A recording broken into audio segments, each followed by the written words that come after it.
What's going on, Badger fans? Welcome to another episode of Locked On Badgers, your daily Badgers show. We're going to talk a lot today about what Luke Fickell said at his presser. Iowa coming up. Is Tanner Mordecai a good quarterback, even if he's not the greatest thrower? We have so much to talk about on today's Locked On Badgers with a guest. Let's go.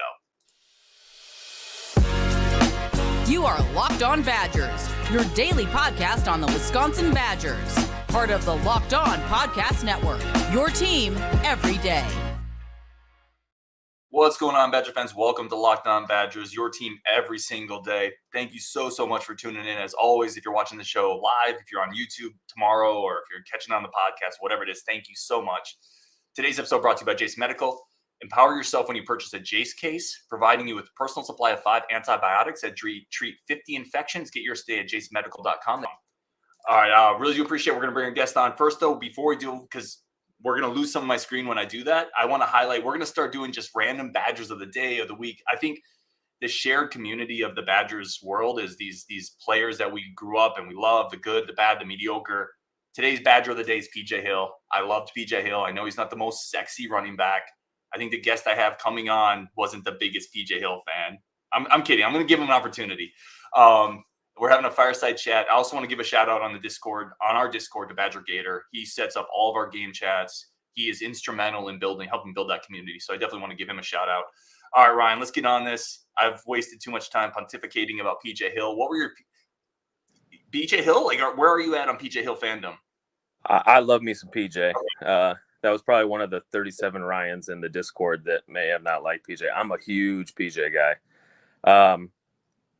He's one of those jack of all trades, master of none. You wouldn't say anything he ever did was elite for the program, but during his time here, you could feed him the ball. He'll get you some yards, especially in that old pro style system. Like, he wasn't going to lose you yards. I mean, he wasn't going to necessarily have those, 80-yard game breaking runs that like Ches had against Buffalo, but the boy could ball. Yeah. Came in as a redshirt freshman, right? It was a redshirt freshman was his first big year, but right out the gate, he could ball. I think we'd have to ask JB where he's from. I'm pretty sure one of those states down south. Not all the way south, but. No, PJ Hill was Bronx, wasn't he? Was he really? For some reason, I was thinking he was a St. Louis guy. So someone let us know in the chat. PJ Hill is, I'm almost positive, out in the Bronx. Oh, I think he is. Because he always wore a New York hat on campus. I might be wrong. Well, JB, I try to give a St. Louis guy some love, but by proxy, I guess. All right, let's get this one. Let's get into Luke Fickell's presser, talking Rutgers, previewing Iowa a little bit. A couple takeaways I had from this, and I want to kind of chat back and forth. The first one I wanted to talk about, this was a quote, and all these quotes are paraphrased because I'm listening to him as I'm typing. So everyone, it's not the exact quote, but I promise you it's the context that is correct. He was talking about, someone asked about the deep balls. And Ryan, I know we're going to talk about Tanner Mordecai some more. You wanted to chop it up. He said, we would like to take more of those shots. Can't make plays if you don't take shots. But he also said the maturity of our quarterback has shown when they aren't there, he's been smart and he's not throwing the 50-50 balls. So I understand what he's saying, Luke Fickell's saying here. You don't put the ball in harm's way. Don't turn it over. That's the quarterback's primary job. The only part that I would push back on a little bit, I kind of want him to throw more 50-50 balls. Yeah, I mean, that would be nice. I mean, to stretch the defense a little bit. I mean, a Phil Longo offense, you got to go horizontal and vertical. The old adage is you got to cover every blade of grass, and we're not necessarily making defenses do that. Yeah, I mean, it's definitely maturity. I mean, if you weren't mature as a 6-year senior, we'd probably have more questions than answers at this point. I don't know. Morty is what I call him. That's what I pretty much dubbed it for him, whether he likes it or not.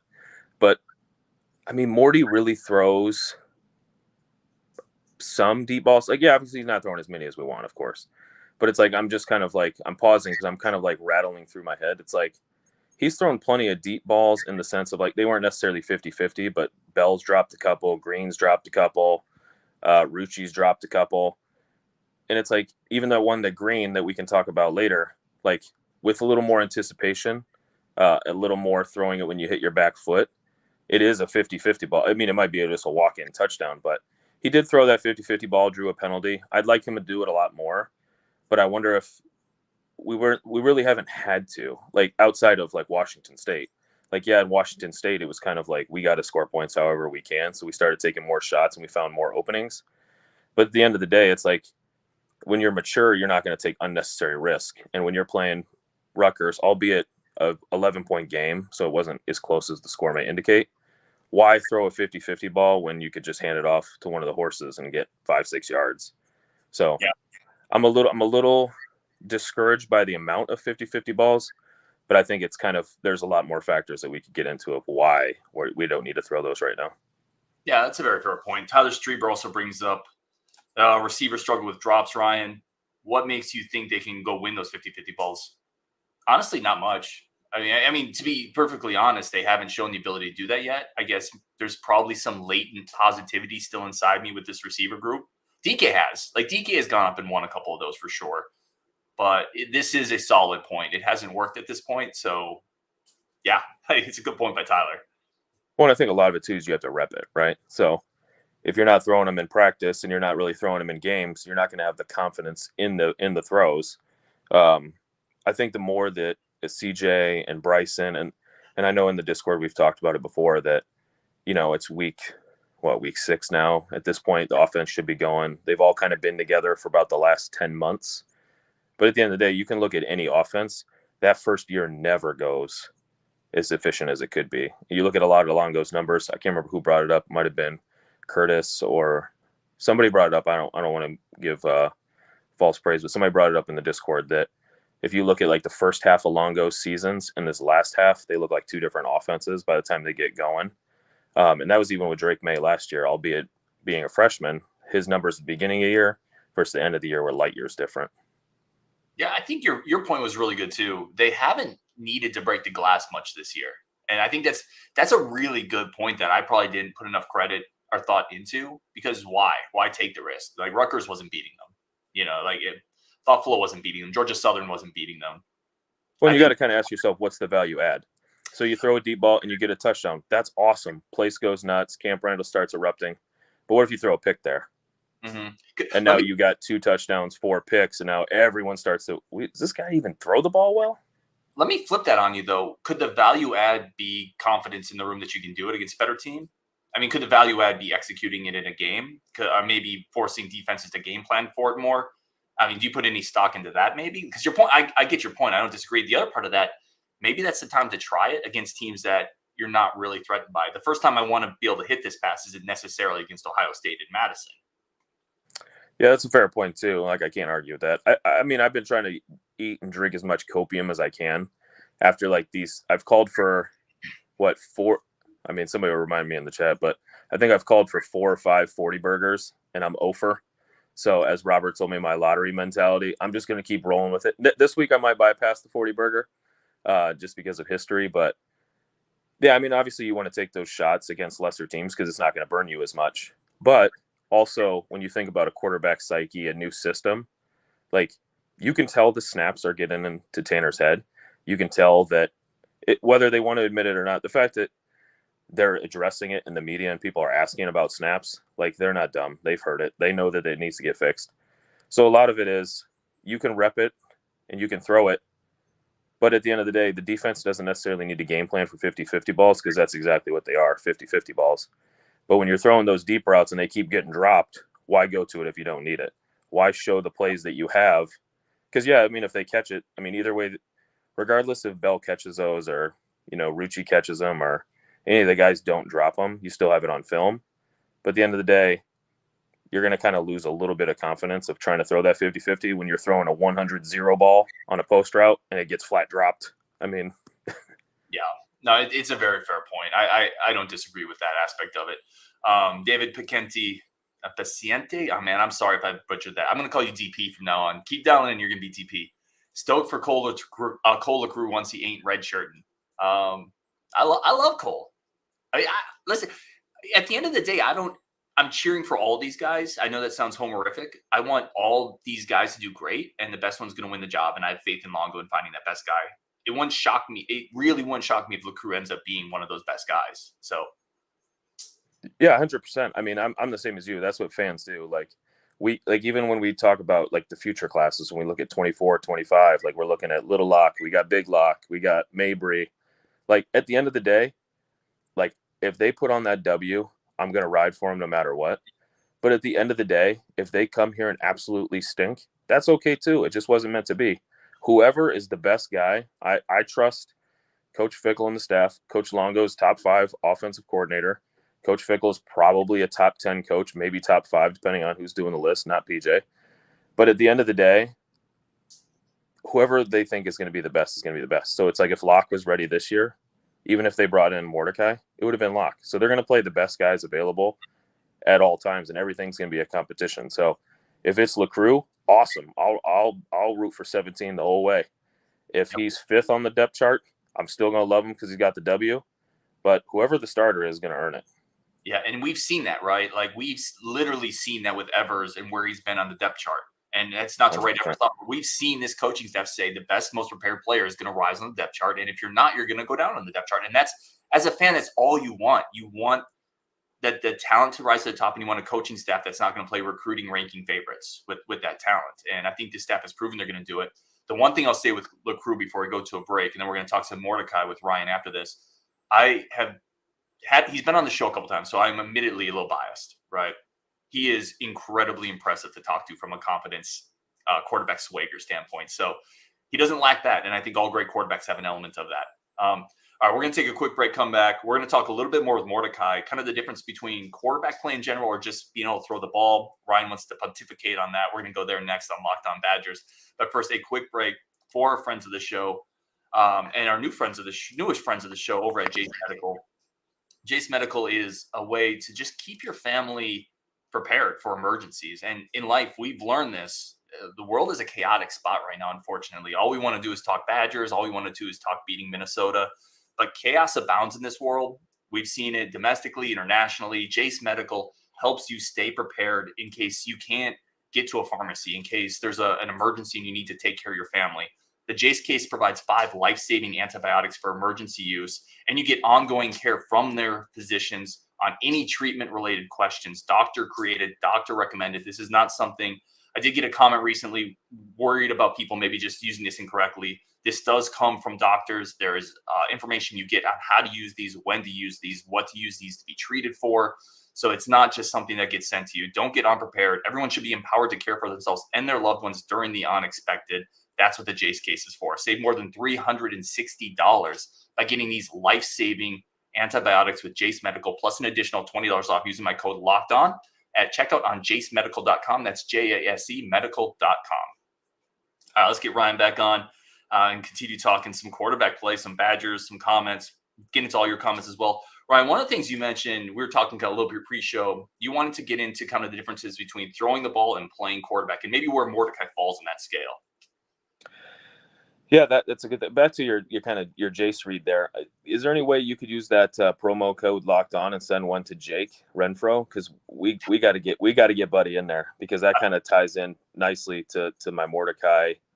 I don't necessarily want to talk about the issues with the snapping, but obviously it's, you can't hide from it. But yeah, this one discussion we were having on the Discord quite a bit is and maybe I'm in a party of one. I think there might be other people out there, but I think there's a strong and very different outlook to playing quarterback. Like, there's some people that are very good passers of the football. Like, you could think about an old buddy at Hawaii that was just slinging it all over. I can't remember his name. R.I.P. I think he passed, but Colt Brennan? Yeah, Colt Brennan. If you looked at him, he ran a very similar Norm Chow offense, and it was, you didn't necessarily have to do a lot of quarterbacking. But if you look at what Mordecai's doing, he's not putting up the numbers that we all expected. Like, I was the clown show that was over here like, oh, he's going to throw for 35 touchdowns. We're going to say Russell Wilson who? Like, obviously, dead wrong. I got buckets of crow I still got to eat over here. But I think there's a huge difference of passing and playing quarterback. Like, even at SMU last year, he had Rashee Rice, who was, a second or third round pick of the Chiefs. Clearly can play. Andy Reid is pretty good at evaluating offensive players and took him. So he had a pretty good wide receiver. But at the end of the day, he threw it all over the yard at SMU, but we've talked ad nauseum how well those other teams were in the American Conference. They weren't bad by any means, but you kind of play with the skill level you have against the skill level you play against. That sounded really, really kind of corny, but I mean, you can only play who you play. But when you look at Mordecai, when you take in the full factor, it's like he's not able to do the offense as he's supposed to because of the snapping issues. Like the coaching staff can cover it up as much as they want, but when the ball's getting there, literally a half a step, the defense gets an extra half a step before you get the ball in the backfield, and it's inaccurate. I mean, how many times do we need to see he's catching the ball above his head, trying to hand it off in midair, or fake the handoff in midair and then try to hitch and throw? It's like the whole offense is going to be off. So the fact that I look at it like, yeah, he's not getting the yards, but if you take away like some of those interceptions, and this is probably obviously copium, but when I look at, like, we have to remember Tucker Ashcraft, he is a freshman. He was playing high school football just last year. Now he's playing Big Ten football. Admittedly, Buffalo wasn't. But a lot of these interceptions, like you could say, oh, that one, he literally stopped on the route and then Tanner anticipated it and he wasn't there. You can look at Chim at Purdue and he kind of got the ball ripped away from him. And then you could see that, America's All-American linebacker, Dolak, drift. He's only like 5'2". He drifts into a spot where you can't even see him over 6'7" offensive linemen.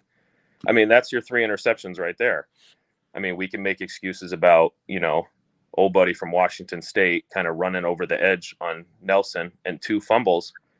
But it's like, if you take it out, how many plays has he actually made that were like, Mordecai, what are you doing? Like the 50-50 ball that he throws low and inside. What about, just really bad anticipation outside of the game 1 of the offense?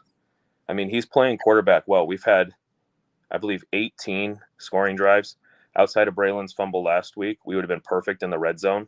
Mm-hmm. Like that's quarterbacking. Like, yes, he's not getting the passing touchdown numbers, but we're moving the sticks. We're scoring points.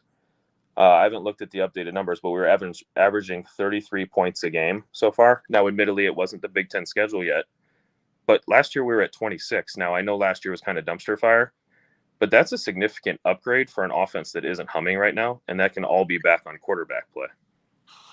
Yeah, I think a lot of that's really well said. I think if I were to look at the list of problems I have right now with the Wisconsin team, and if I were to list out 10 problems, 10's a big list.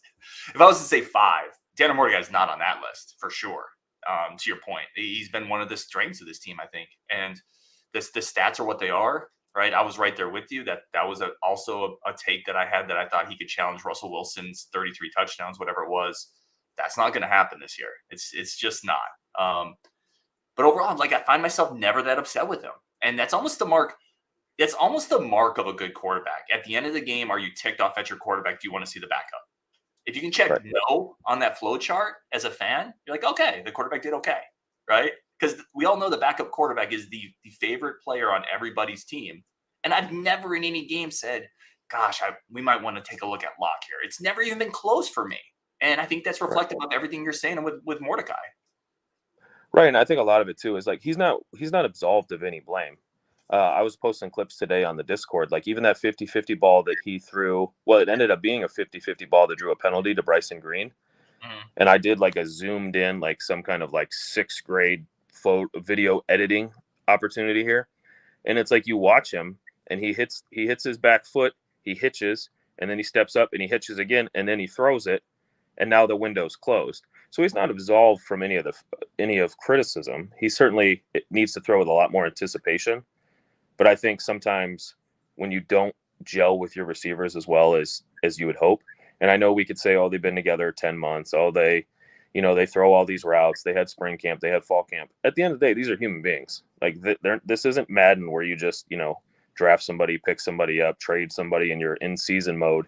And then you got, you got Justin Jefferson as Justin Jefferson. They have timing. They have all intricacies of their routes.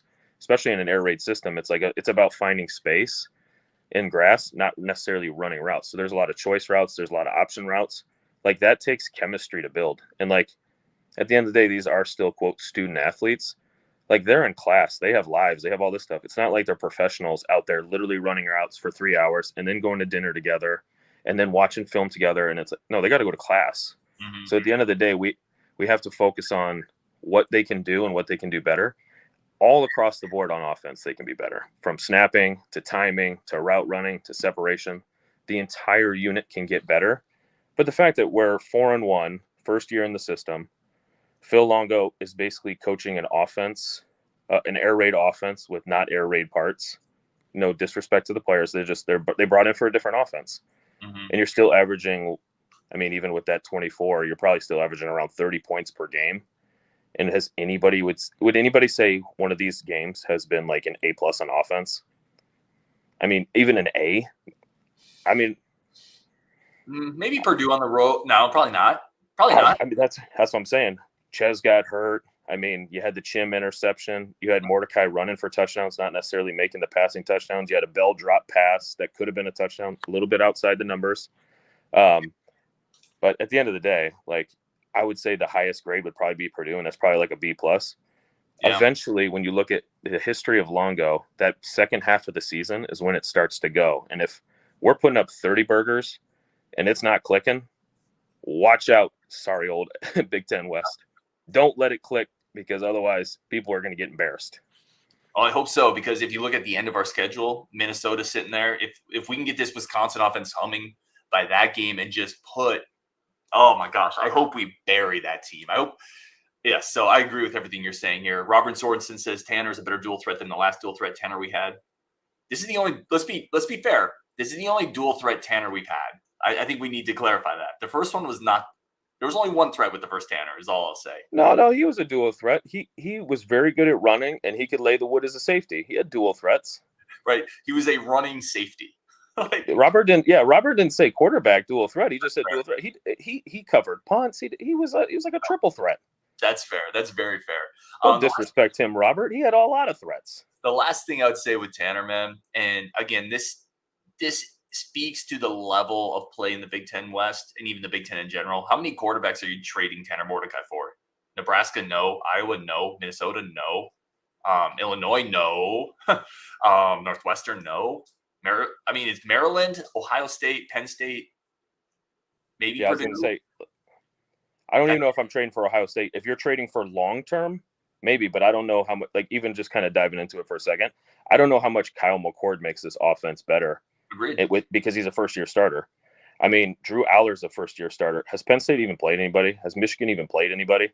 I mean, don't get me wrong. J.J. McCarthy, that kid can ball. Yeah. Drew Aller most likely can ball.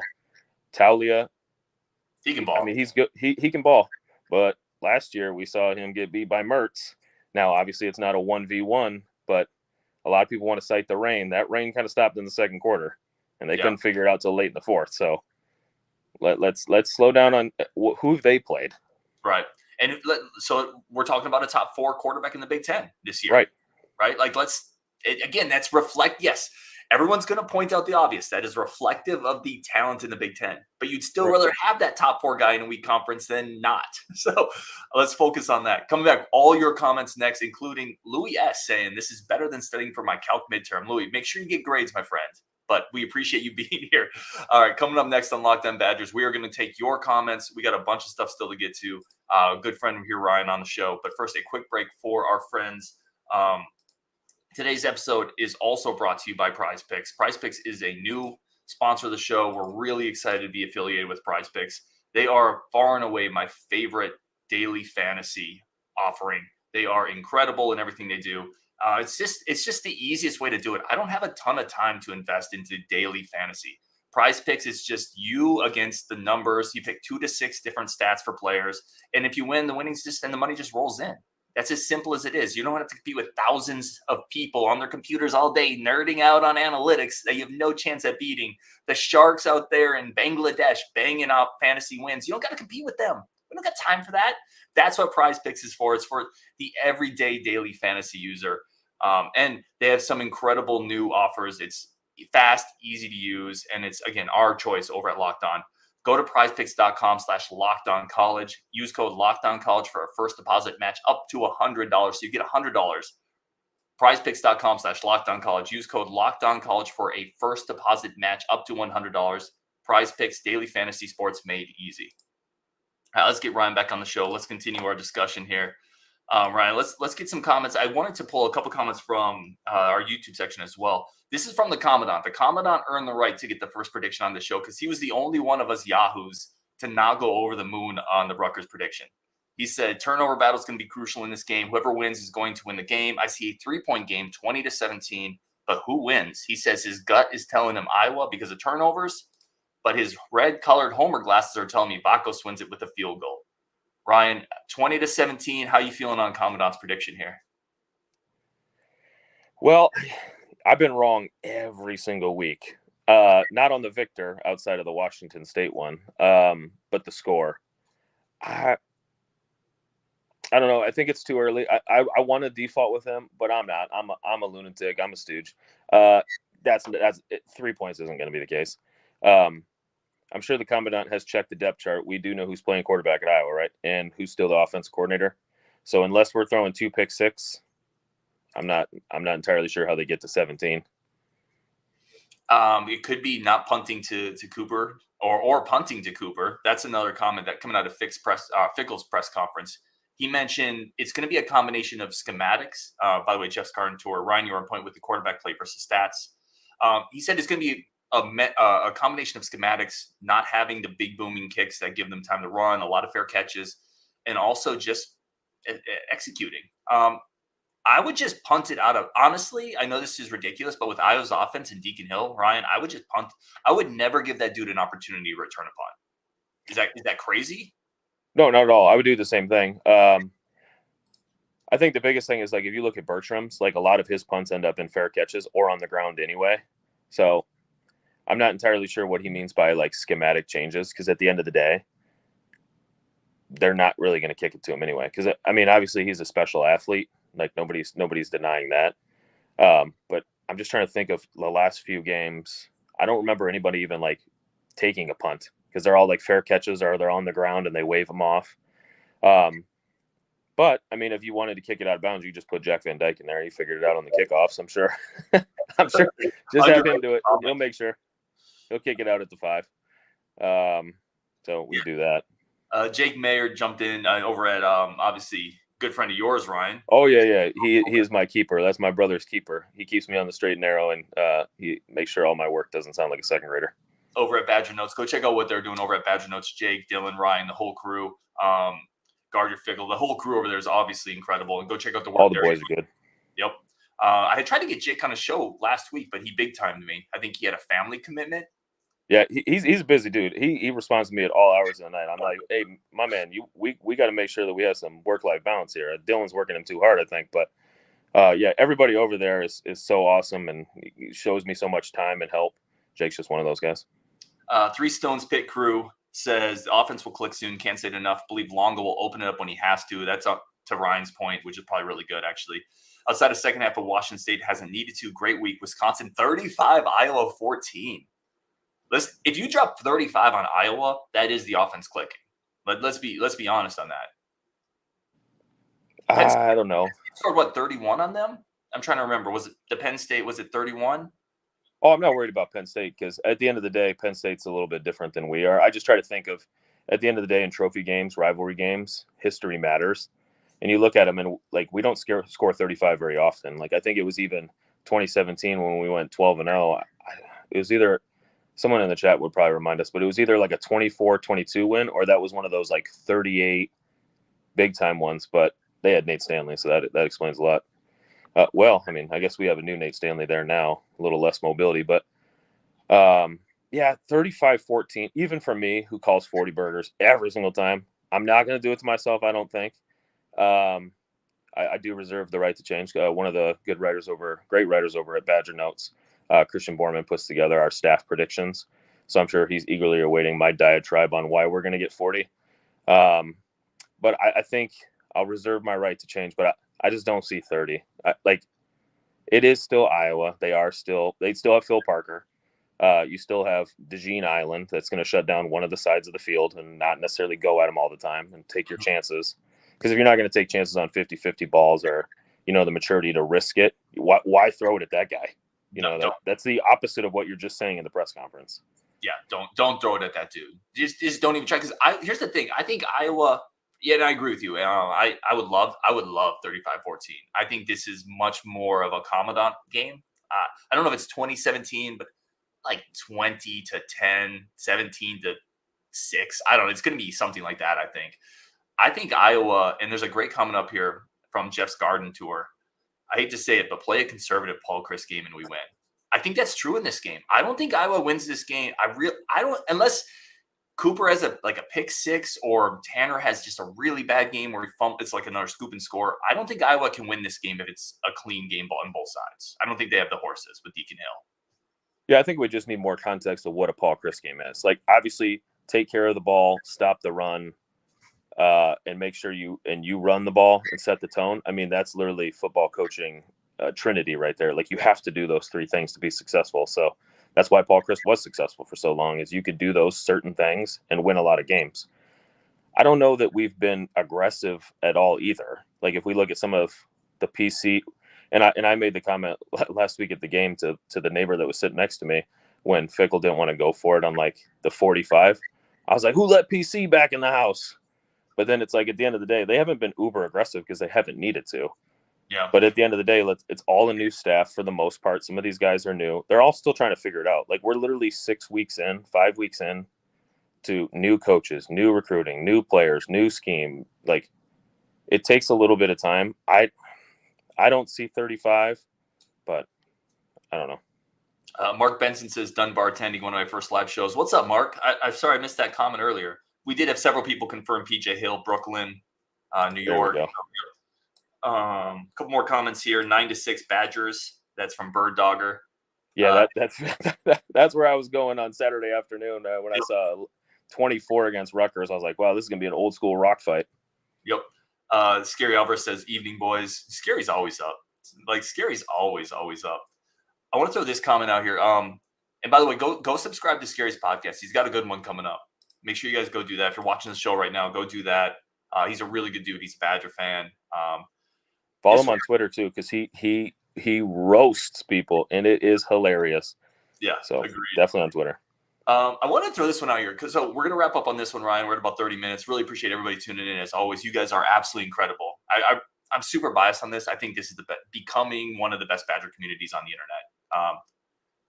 It's one of the best, I think, and it's because of everybody that's involved. Ryan in the Discord. So I'm incredibly. I never want to lose sight of how grateful I am for that and the opportunity to be up here and talk about it. It's very humbling to me. I want to end here. Shift gears a little bit. Badger Blaze, Ryan, we got pretty hyped about the transfers, about the best receiver core ever, Tanner Mordecai obliterating Russell Wilson's thing. Like, hopefully AJ Storr isn't the Bryson Green of the basketball court. Do you think we've overhyped AJ Storr on the basketball side? No, but I think there's a really big reason why. First of all, I'm not great at math, but I know the difference between 5 and 11. So when you have 5-on-5 versus 11-on-11, it's a little bit different. Obviously, schematics, space, repetitions, chemistry. But at the end of the day, like, if Storr is the player that we all think he is, guard would never do it, but you could literally give him the ball and get out of the way, and he can get you points. So, and also, we also got to be, and I need to take my own medicine as much as that comment. We got to be patient with some of these guys. Like, if we look at Bryson Green, like, he made a great catch against Rutgers, extended the arms, got a first down. Mm-hmm. Like, when he gets his ops, he's doing okay. When CJ got opportunities against Purdue, he did well, and then he had 0 targets in the game. I don't know that the jury is in yet on them. Like, we have to give them time. None of those guys are like super seniors or redshirt seniors. All those guys are young. Like, Bryson's got to be the oldest, right? Redshirt sophomore. Pauling's a freshman. CJ's a freshman. Isn't Green a junior? Am I crazy on that? Academically, might. I thought he was, because he played 2 years at Oklahoma State. And that's another thing. If we look at his stats from Oklahoma State, I think last year, I had looked it up for the Discord. Last year, he was like 4th in receiving yards, or 4th. It seemed like he was the 4th option at Oklahoma State. So it's not like we just got a Marvin Harrison Jr. or a Jordan Addison transfer in. Like, he's young. He's not the elite of the elite of the elite, but he'll be very good once they build that chemistry up. But I think kind of comparing him to Storr, I think basketball is a little bit different because you can get away with a star player. I mean, look at Johnny Davis. Like, that team was pretty good, but we can all say he carried that team. Yeah. So it's like one player can carry it more than Bryson Green. And then last little fact on that, Bryson can't throw it to himself either. So he's dependent on someone else to help him do his job. It's true. A couple things with the Bryson thing. His numbers weren't great, but if you remember, he missed time with injury at Oklahoma State. Well, he came here in a boot, didn't he? Yeah, he missed. He got shut down. I definitely overhyped it. Like, I hear your point. They got to give him time. Bright. I don't know if you have to give like a junior receiver that much time though. Like, I think CJ Williams is different, right? I think those two are two different categories. Like, one's coming in as a redshirt freshman. The other guy's coming in after playing a couple years. I think it's fair to be a little more critical with the lens with Bryson Green. But are we overhyping Storr similar to that? Probably, to be honest. But to your point, I think you can just relatively make a bigger impact as a basketball transfer because you nailed it. There's 5 guys. You can change the dynamic of a game with one basketball transfer. You can't do that in football unless that transfer is a quarterback, right?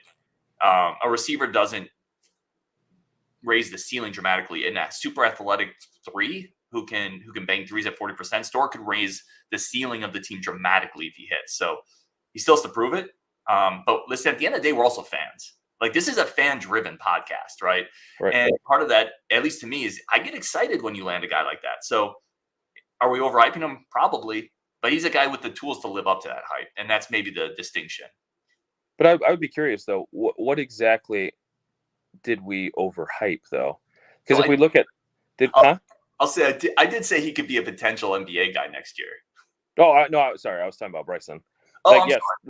Storr, yeah. I mean, he could go the NBA. He could be a lottery pick if he.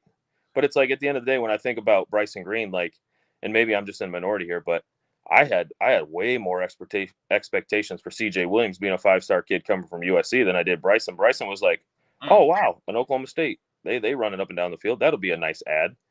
Maybe I'm just in a minority there. I don't know that we overhyped him because it's like we kind of got to get back to the core fundamentals. If our offensive line isn't blocking, our snaps are not good.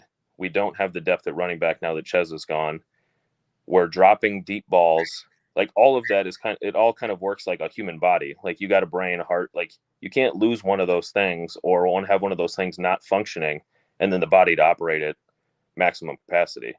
So it's like, if we threw the ball more, if we were up there around 30, 35 attempts a game, every game, and we were trying to throw deep balls all the time, who's to say that he would have been overhyped right now? He might have had more yards, more catches, but it's also like they've said time and time again, they're going to take what the defense gives them. And then sometimes they talk out of both sides of their mouth and say, well, we're just going to run it at him anyway. Mm-hmm. But at the end of the day, like, you have Braylon Allen, just run him. Like, I know I have controversial takes on Braylon, but at the end of the day, he's one of the best Badger running backs we've ever had. He is made from chiseled granite. Run that guy. Run him. Like, you don't have to force it. Yeah, it's a good take there. Derek says, safe to say nobody in the receiver corps is going pro this year, so it gives us a full year to build some chemistry. Yeah. Well, maybe Chim. Chim might be gone, though. Chim could that's it. I've been saying that. Chim. But I also think he's a senior, too, though. So he may have another year of eligibility, but he might not stick around. But he certainly could. He could definitely go. He's going to test well enough. He's going to be a guy who could slot somewhere in that 4th, 5th, 6th range. And if he wants to get it started, he could definitely go. All right, we're going to wrap it up there. Ryan, definitely want to give you opportunity where we talked about Badger Notes a little bit, but anywhere else people can follow you? Is that the primary spot? Yeah, I'm on Twitter, Instagram, Facebook, at Ryan B. Eilers. But yeah, at Badger Notes, I contribute to some of the things the boys are doing over there. All those guys do much better work than I do. I do more of like a little Stoogely week thing, or Stooge article of the week. It's entitled Wisconsin Football Dog of the Week. So go check it out. It's not necessarily who led the stat sheet, but kind of who had that impact. I think we all kind of know who this one was. If you don't, go check it out. But yeah, that over at Badger Notes, not only my work, I don't necessarily put it out as much. I do a lot of the wrestling coverage that's going to be coming. But we, like you mentioned earlier, when you started naming people, a lot of people over there do much better work than me. So if you're going to read anything, go read their stuff. And it's all free. So no paywall. I love it.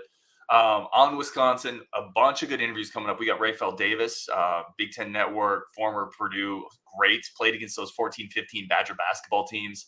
That's going to be a really fun one. He's coming up hopefully tomorrow. We got a reporter from Texas who's covered Mabry Mettoyer a little bit. She's going to come on and talk about high school football down there, reaching out to one of his coaches. We got a lot coming up, guys. So on Wisconsin, appreciate all y'all. Appreciate Ryan. Let's go.